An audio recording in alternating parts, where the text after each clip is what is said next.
Et si je te disais que tes routines matin et soir pourraient complètement transformer ta vie? Mais seulement si tu y inclus cet élément clé-là.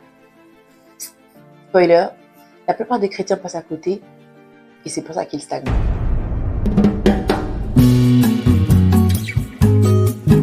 Bonjour à tous, ici Hilary, servante inutile de Christ par la grâce de Dieu. Que la grâce et la paix de Dieu soient avec vous tous. Amen.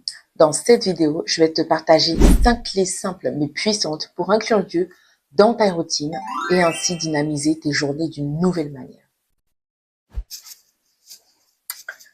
Première chose, ton réveil avec Dieu, tu feras. Qu'est-ce que je veux dire par là? Donc, ta journée commence, tu viens de te réveiller. Première chose que tu peux faire déjà dès ce moment-là pour amener Dieu en fait avec toi, c'est quoi? C'est prier.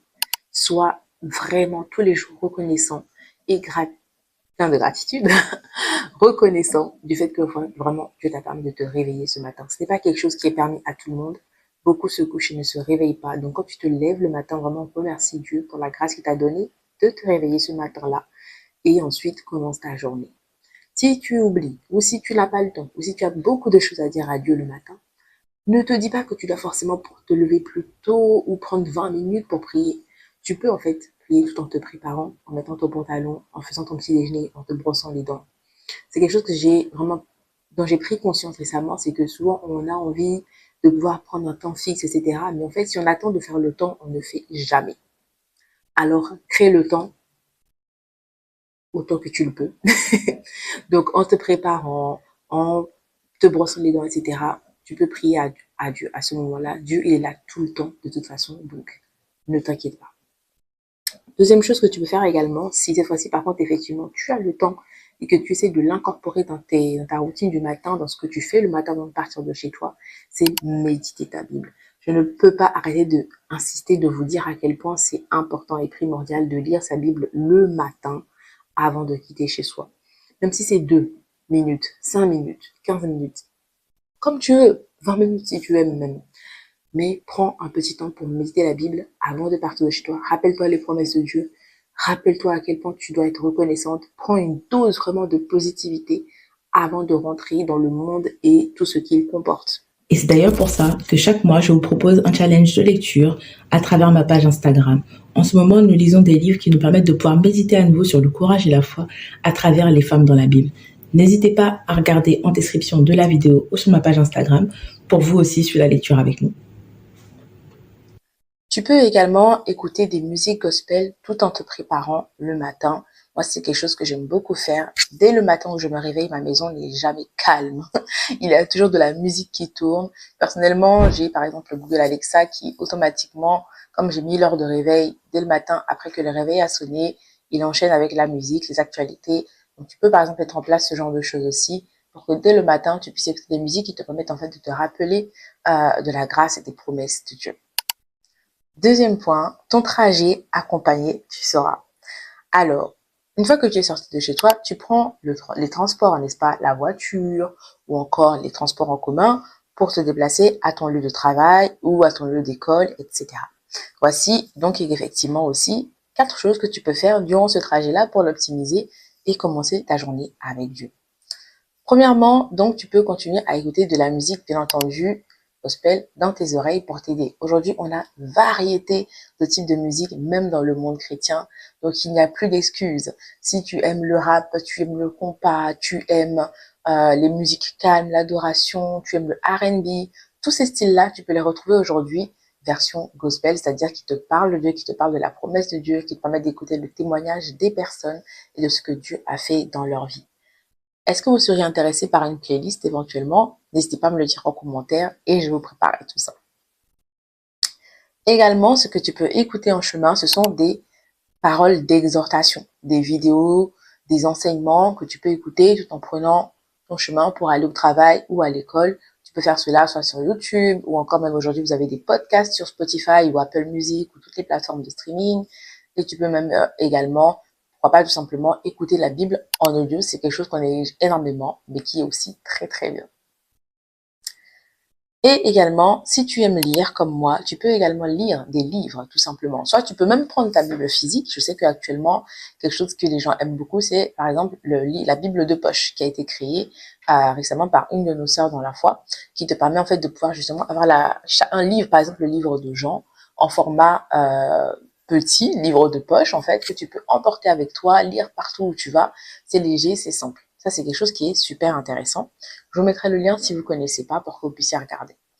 Donc, tu peux soit lire la Bible, tu peux également lire d'autres livres qui peuvent t'aider en fait dans ton chemin dans la vie de foi. Par exemple, des livres sur les relations entre hommes et femmes, selon un point de vue de la foi, des livres sur le développement personnel, des livres sur comment traverser les épreuves. Ce sont également des choses qui peuvent énormément t'encourager dans ta foi. Et en plus, en lisant, peut-être que tu pourras évangéliser quelqu'un dans les transports, ouvrir une discussion, qui sait. Troisième point, ta journée intentionnelle, elle sera. Alors cette année, c'est une des choses que je souhaite vraiment faire, c'est-à-dire vivre intentionnellement. Je ne suis plus des personnes qui juste vivent la vie comme elle vient, suivre le flow, comme ça, etc. Oui, dans le sens, il faut suivre le flow. Mais ce que je veux dire, c'est que essaye d'avoir des actions, des activités, des choses en fait qui ont du sens, qui vont pouvoir t'apporter un plus. Ne faisons pas les choses juste pour les faire, mais sois intentionnel. Essaye d'avoir un but, de pouvoir vraiment cultiver quelque chose à travers les actions que tu fais tous les jours. Et par exemple aussi, ta journée, tu peux la rendre ainsi intentionnelle. Voici donc 5 points que tu peux inclure dans ta journée pour la rendre plus intentionnelle et accompagnée de Dieu. 1. Prier durant la pause déjeuner. C'est quelque chose qu'on élit, la pause déjeuner, c'est vrai qu'on passe du temps avec les collègues, etc. Mais si tu le peux, même si c'est juste 2 minutes le temps d'aller aux toilettes, prends ce temps-là peut-être pour prier à mi-journée, à la moitié de la journée comme ça, pour que tu puisses être aidé de Dieu, guidé de Dieu, que tu puisses un peu recentrer tes émotions, avoir cette paix-là pour t'aider à continuer dans l'après-midi. Tu peux également avoir un verset, par exemple, en lock screen, en photo, comment on appelle ça? Un écran de verrouillage, voilà, pour essayer de le mémoriser dans la journée, par exemple, en regardant plusieurs fois. Nous, dans mon église, c'est quelque chose qu'on aime beaucoup faire, c'est mémoriser les versets. Parce qu'en fait, si tu mémorises la parole et que tu la mets dans ton cœur, ça te permet de ne jamais oublier les promesses de Dieu et d'avoir des rappels directs dans les moments difficiles. Tu te rappelles, ah, tu avais dit ça dans tel verset. Et ça t'encourage, tu vois. Donc, par exemple, tu peux avoir un verset comme ça que tu aimes, tu le mets en écran de verrouillage. Comme ça, chaque fois que tu regardes ton téléphone, ce que tu fais souvent, ça va t'aider, en fait, à pouvoir te rappeler une promesse de Dieu, tu vois. Ou alors, tu peux également mettre un verset qui va t'encourager. Tu sais que tu es quelqu'un qui, par exemple, a du mal à gérer tes émotions négatives au cours de la journée, en étant au travail ou à l'école ou autre. Dans ce cas-là, mets un verset qui te donne la paix. Que tu sais que ce verset-là te donne la paix. Mets-le en écran de verrouillage. Comme ça, tu peux rapidement le voir quand tu en as besoin pour regagner de l'énergie, tu vois. Autre chose que tu peux faire, c'est parler à une amie dans la foi durant la pause. Par exemple, au milieu de la journée ou au cours de la journée, on vit différentes choses. Parfois, on a besoin aussi d'un encouragement ou tout simplement dans l'environnement au travail. Peut-être que ce ne sont que des personnes qui n'ont pas la foi. Donc, toute la journée, tu écoutes des choses ici et là, des conversations qui ne sont pas forcément positives ou t'apportent des choses bonnes pour ta vie et pour tes oreilles et pour ton âme. Donc, n'hésite pas, en fait, dans la journée, peut-être à prendre un temps à écrire, soit par message, ou même à prendre un temps au téléphone avec une amie dans la foi, quelqu'un qui partage la même foi que toi, pour vous encourager, ou pour parler tout simplement de Dieu. C'est aussi quelque chose qui peut t'aider. Autre point, tu peux même essayer cette fois-ci d'emmener le sujet spirituel sur le tapis au travail. Durant la pause déjeuner, parfois on a des petits temps comme ça où on se retrouve dans la discussion, on ne sait même pas comment au travail. Essaye d'amener un peu le sujet spirituel de la foi au cours de la discussion et vois comment est-ce qu'ils réagissent. Vois qui semble intéressé, qui n'est pas intéressé. Sonder un peu leur opinion. Tu comprends? Et également, ce que tu peux faire, c'est que si tu arrives à prendre un petit temps pour prier en fait dans la journée, n'hésite pas à prier pour tes collègues. Et tu n'as même pas besoin d'ailleurs d'aller où que ce soit, on peut prier tout n'importe où, n'importe quel moment, n'est-ce pas? Tu peux être là assis à ton bureau comme ça, tu fais comme si tu regardais ton écran en train de remplir ton tableur, mais en réalité, tu es en train de prier peut-être pour un de tes collègues qui se sent mal, qui est malade, ou pour que son cœur en fait puisse être travaillé par Dieu. Voilà, n'hésite pas à faire cela au cours de la journée. C'est des choses qui te permettront en fait de pouvoir toujours te rattacher à Dieu. Quatrièmement, ta soirée avec Dieu, tu feras. Alors, une fois que ta journée est passée, que tu es rentré à la maison, ou plutôt même quand tu finis le travail, voici quelque chose que tu peux faire pour continuer à inclure Dieu dans ta journée. Tu peux rentrer dans ton chemin du retour de la maison, du travail vers la maison. Tu peux également encore remettre ta musique, n'est-ce pas, dans les oreilles pour déjà encore à nouveau un peu te laver de toutes ces choses inutiles du monde que tu as entendu dans la journée et ainsi te remettre dans un bon état d'esprit, dans un état un peu de méditation. En chemin, pour retourner à la maison, tu peux ouvrir ton application de notes. Application de notes, on a tous l'application de notes, n'est-ce pas? Et qu'est-ce que tu dois écrire dedans? 1 à 5 choses pour lesquelles tu es reconnaissante pour cette journée-là. 1 à 5 points de gratitude. Tu peux les écrire en chemin. Ça, au sujet de ta journée, au sujet de choses que tu as vécues, peu importe. Écris 1 à 5 choses de gratitude, de points de gratitude que tu as et ça te permettra aussi de revoir un peu la journée et d'avoir un état d'esprit plus positif. À la fin de la journée, souvent, on est un peu drainé, on n'a plus d'énergie et on peut très vite tomber dans les émotions négatives. Donc ça va t'aider justement à sortir de ça. Ce que tu peux également faire en chemin pour rentrer, bien entendu, c'est prier pour rentrer sain et sauf et que tout se passe bien. Pour ceux qui, comme moi, habitent en Île-de-France, vous savez à quel point les transports sont vraiment aléatoires et on peut très très vite tomber dans la colère. Et enfin, une autre chose que tu peux faire dans ta soirée, c'est quoi? C'est avoir une activité liée à Dieu à la fois après le travail. Par exemple, au lieu d'aller tout de suite rentrer à la maison, tu peux aller évangéliser avec des personnes de ton église. Tu peux aller à l'église écouter un partage biblique, un enseignement ou ce qui est proposé comme activité dans ton église, n'est-ce pas? Rien ne dit que tu es obligé de rentrer chez toi après le travail. Tu peux aussi te dire que chaque jour, je vais essayer de donner ne serait-ce qu'une heure pour Dieu, pour écouter sa parole, pour faire quelque chose. Donc, tu peux aussi faire ce genre d'activité-là après l'église. Ce n'est pas un rythme facile à tenir, c'est vrai. Mais, à toi de savoir pourquoi tu le fais et ce que ça peut t'apporter. Te coucher avec la paix, tu iras. Une fois que tu es rentré à la maison, voici 5 choses que tu peux faire également pour continuer à être dans la présence de Dieu. Premièrement, prends le temps pour méditer ta Bible. Je ne cesse de vous le répéter à quel point c'est important de lire votre Bible, ne serait-ce que même 5 minutes tous les jours. C'est incroyable les bienfaits que ça va vous amener. Également, prends le temps de prière, de louange, d'adoration, comme tu le souhaites. Par contre, arrêtons de nous dire il faut prier 1 heure, c'est faux. Il faut louer 1 heure, c'est faux. Prie le temps que tu souhaites, mais c'est 5 minutes, 10 minutes. Le problème important, c'est de le faire.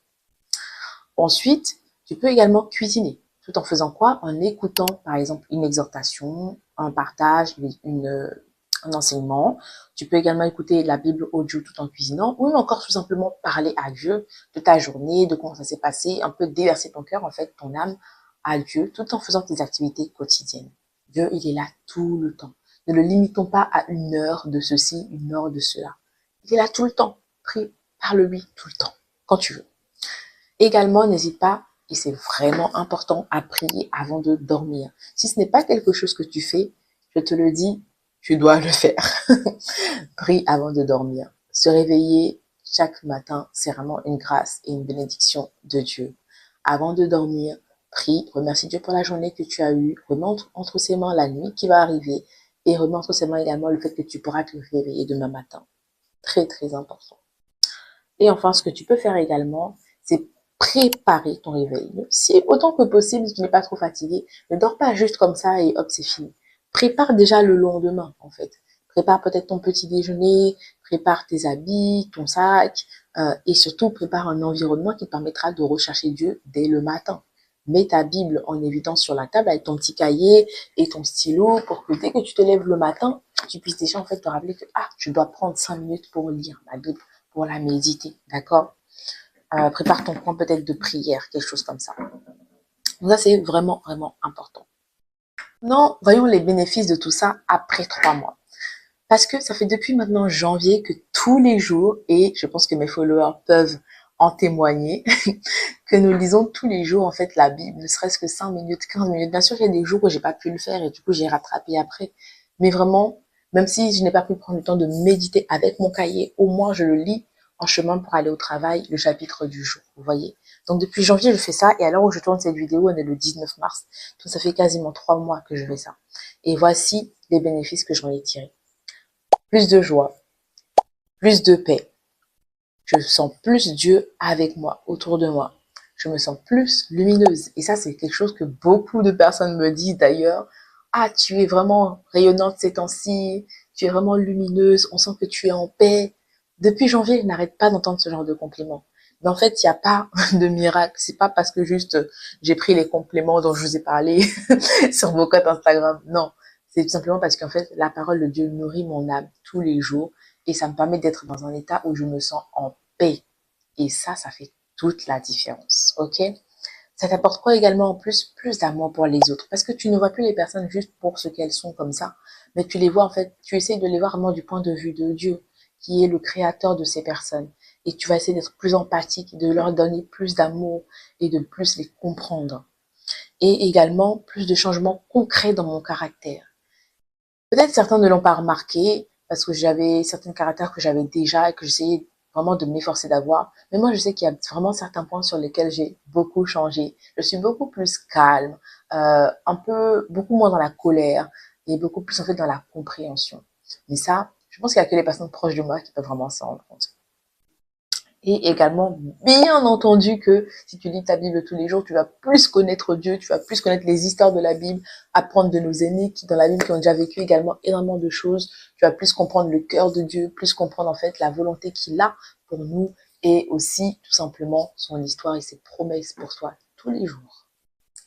Mais dis-moi, est-ce que cette vidéo t'a aidé? Est-ce que tu as l'impression que tu as appris des choses? Est-ce que tu te sens prêt à inclure Dieu davantage dans ta journée?